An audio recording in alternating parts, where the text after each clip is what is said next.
Добрый день, дорогие дачники, садоводы, огородники, все те, кто интересуется загородной жизнью. С вами нетипичный фермер Анна Акинина.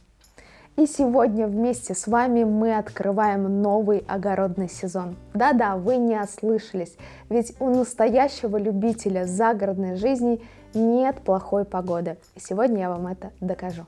Ведь вам не нужно ничего ждать, ни погодных условий, ни покупки земельного участка. Вам нужно лишь большое желание овладеть маленьким огородиком у себя дома.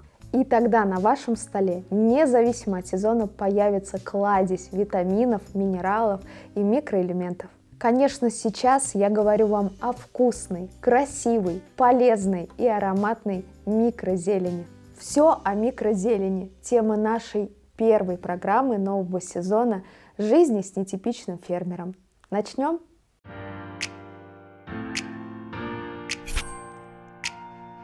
В этой программе мы подробно разберем не только, как сеять свою первую микрозелень, но и детально обсудим все подводные камни и ошибки начинающих сити-фермеров, встречи с агрогостем-экспертом и, конечно же, конкурсы и подарки для вас, дорогие зрители. Я обещаю, будет легко, вдохновляюще, интересно. Не переключайтесь, ведь это жизнь с нетипичным фермером.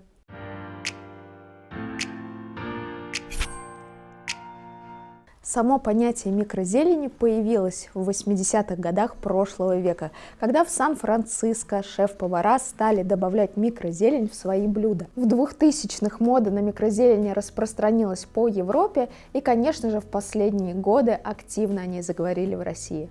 Но мало кто знает, что еще в 50-60-х годах прошлого века микрозелень была под пристальным вниманием советских ученых, как часть подготовки космонавтов в космос. Давайте разберемся, что же такое микрозелень. Микрозелень – это молодые побеги, которые используют в пищу и для украшения блюд. Наши растения бывают в разных стадиях роста. Давайте вместе с вами попробуем их различить. Вот так выглядят проростки. Едва проклюнулись и пустили первые корешки. Следующая стадия – это микрозелень. Это когда семена у нас проклюнулись и уже выросли до первых листочков, то есть раскрыли свои семидольки. Следующая стадия – это baby leaf. Это когда растение раскрыло 2 или 4 настоящих листочка. Ну и дальше наше растение переходит во взрослое состояние, которое тоже можно употреблять в пищу. Такое растение растет под фитолампой длительное время на подоконнике, либо вы можете высадить его в огород и будет радовать все лето вас там. Но будьте внимательны, некоторая микрозелень при доращивании начинает сильно горчить, и лучше употреблять ее, когда только она проросла. Ну что, друзья, давайте готовить среду для нового урожая и посеем его вместе с вами.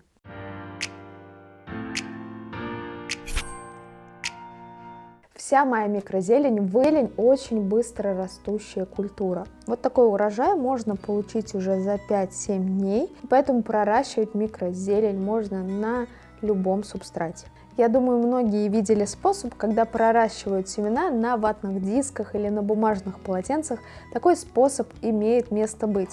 Даже моя микрозелень выросла точно таким же способом, но у данного метода есть свои минусы. Данный вид субстрата очень быстро пересыхает, и поливать его нужно гораздо чаще, но можете использовать как первоначальный вариант. Для таких способов я рекомендую самые простые семена, например, крест-салат. Сейчас очень популярны для проращивания льняные коврики. Вот так вот они выглядят. Мне этот способ нравится больше всего. И не забываем про традиционные способы выращивания. Это грунт. А сегодня я хочу рассказать вам о вермикулите. Вермикулит мне тоже очень нравится в качестве субстрата для выращивания микрозелени. Вермикулит хорош тем, что удерживает влагу, и поливы микрозелени будут гораздо реже. Как и коврики, он оставляет нашу микрозелень чистой. И сегодня мы посеем с вами микрозелень, вермикулит на коврик и на ватные диски. Как вы могли заметить, мои контейнеры черного цвета. Это не просто так.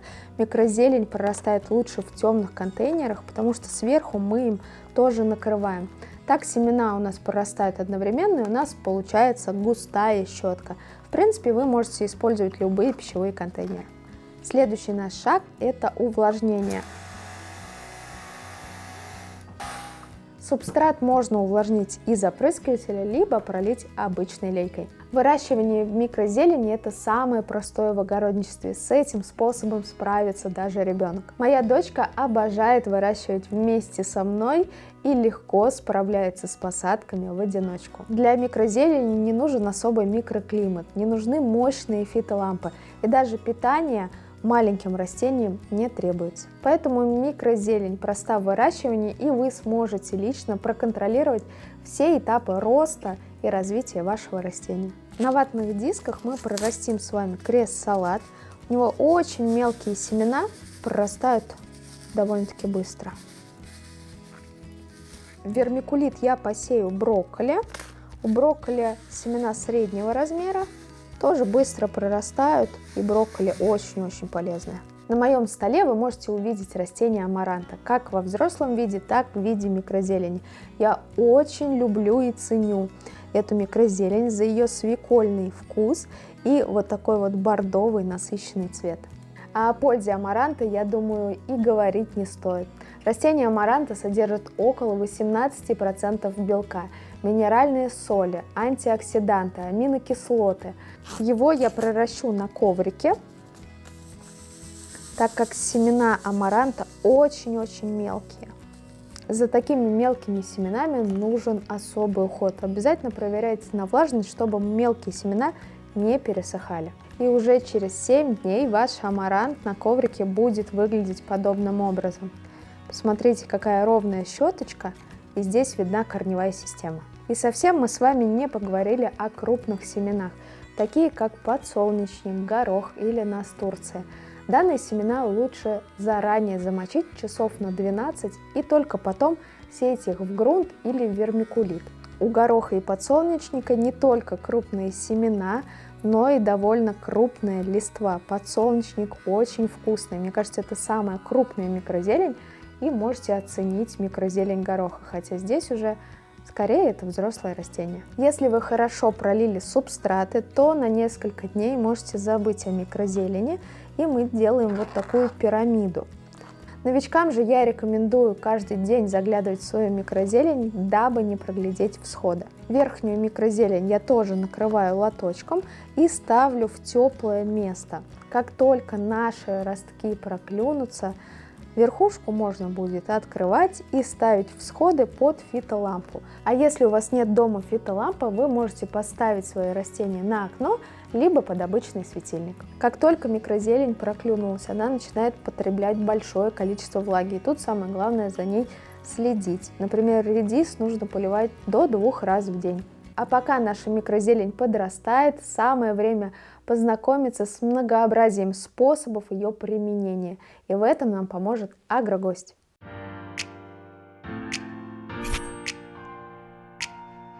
Дорогие зрители, я хочу познакомить вас с нашим гостем. Это шеф-повар ресторана Евгений Лопатин. И сегодня он нам расскажет о мире микрозелени еще немного больше. Привет, Аня! Добро пожаловать! Сегодня мы расскажем о нашей микрозелени. Здесь у нас находится несколько видов. Как сделать так, чтобы она была не только полезной, но и вкусной? Поделитесь своими секретами и лайфхаками. Да, конечно. Каждая микрозелень должна сочетаться с продуктом, сочетаться с блюдом, которое мы делаем, а не перебивать вкус, это самое главное. Евгений, наверняка у вас есть любимая микрозелень, которую вы чаще всего добавляете в блюдо. Одна из моих любимых – это редис и дайкон, потому что обладает таким свежим, острым, кисленьким ароматом, который очень хорошо сочетается с рыбой как карпаччо, как тартар. Вы нам сейчас рассказали про рыбу, а вот что бы вы добавили к мясным блюдам, что вы добавили к мясу? Я добавляю к мясным в основном крест-салат, потому что он обладает больше качества для выносливости тепловых отработок и, соответственно, не меняет ни вкус, ни свой цвет. Вы знаете, у меня есть такая мечта, чтобы в каждом доме росла микрозелень. Но чаще всего микрозелень мы видим именно в ресторанах. Расскажите нам о фуд-дизайне, об украшении блюд. Как вы используете? В фуд-дизайне самое главное 3 элемента: функция, эстетика и, соответственно, хорошее сочетание между ингредиентами. Микрозелень больше сейчас идет как мода, то есть многие, можно сказать, злоупотребляют микрозелень, потому что мы не можем брать пол-лотка, допустим, микрозелени, да, и класть на блюдо, потому что нам это нравится. То есть здесь надо, как я вам говорю, балансировать вкус, балансировать блюдо и, соответственно, правильно употреблять, потому что микрозелень в основном используется в сыром виде. Если мы будем ее варить, допустим, она теряет все свои свойства. Но есть микрозелень, так как соевый требуется именно варить. Но наша с вами задача в любом случае, чтобы было не только красиво, но полезно и вкусно. Вы нас научите это делать? Конечно, пойдем готовить.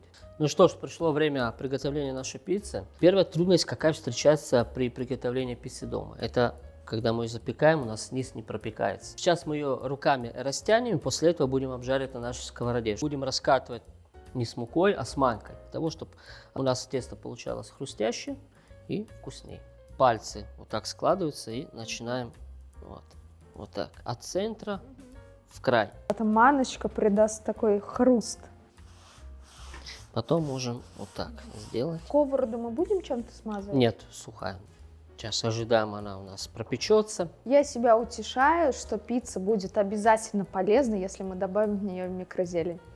Базилик и горох очень хорошо подойдет. Добавляем наш томатное фондю. Прошу. Насыщенный оранжевый цвет. Это томаты желтого цвета? Это из добавления оливкового масла в конце. Будем запекать ее. У нас есть такая. Давай, я буду открывать. А мне ее туда вот так вот закинуть надо. И так вот чик туда отправляю, да? То есть пицца готовится всего 4 минуты? Будет зависимо от приготовления пиццы. Ощущаешь аромат? Да, конечно. Запеченной пиццы. Теперь будем ее доставать и класть туда моцареллу. Теперь отправляем запекаться еще на пару минут. Ну что, друзья, пицца у нас готова. Я сейчас обязательно приглашу главного дегустатора, своего маленького агрономика, который, собственно, помогал мне выращивать всю микрозелень. И она будет помогать украшать нам пиццу. Ну и, конечно, есть. Смотри, какая красивая. Ты поможешь нам ее украсить? Помогу. Давай. Украшать мы ее будем микрозеленью. Мы будем использовать для этого базилик и горошек. Ты сама хочешь отрезать? Да, я всегда отрезала сама. Да? Давай.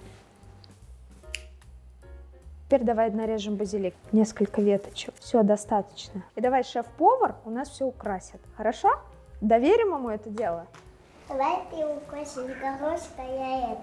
Хорошо.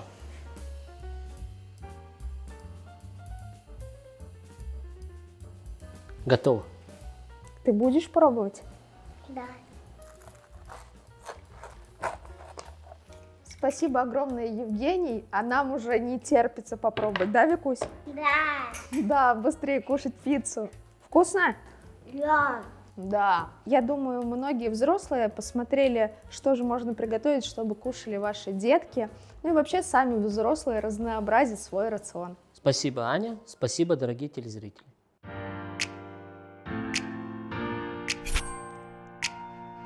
А еще я приготовила для вас сюрприз. Вот такой вот набор с микрозеленью вы можете получить, выращивая эту прекрасную культуру.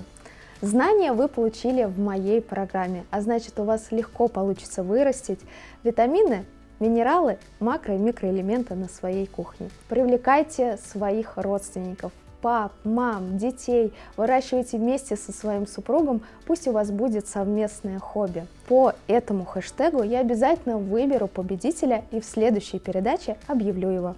А я желаю вам множества кулинарных и огородных открытий. Вдохновляйтесь миром микрозелени. А с вами была Анна Акинина и программа «Жизнь с нетипичным фермером». Увидимся в новых выпусках. До встречи!